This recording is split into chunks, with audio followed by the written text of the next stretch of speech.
Традиционално, како и секоја година, јас имам честа 11 години подред, по повод новогодишните празници да дружиме заедно со децата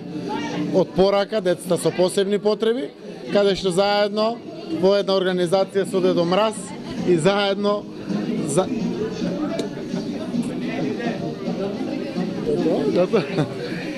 и пред се овие прекрасни дечки од Младинскиот совет овозможивме да заедничко дружење со децата со посебни потреби, поделувањето на пакетчињата, го одбележиме моментот пред кој што сме исправени, а тоа е очекувањето дека ќе дојде една поубава 2016 година за сите.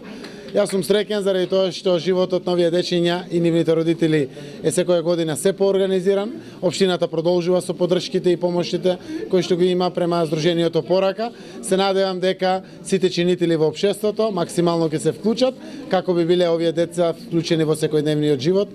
заедно со сите други дечиња и се надевам дека 2016 година ќе се исполнат пред се желбите кои што ги имаме сите ние. А тоа е многу здравје, многу успех, многу берекет и многу среќни моменти во годината што доаѓа.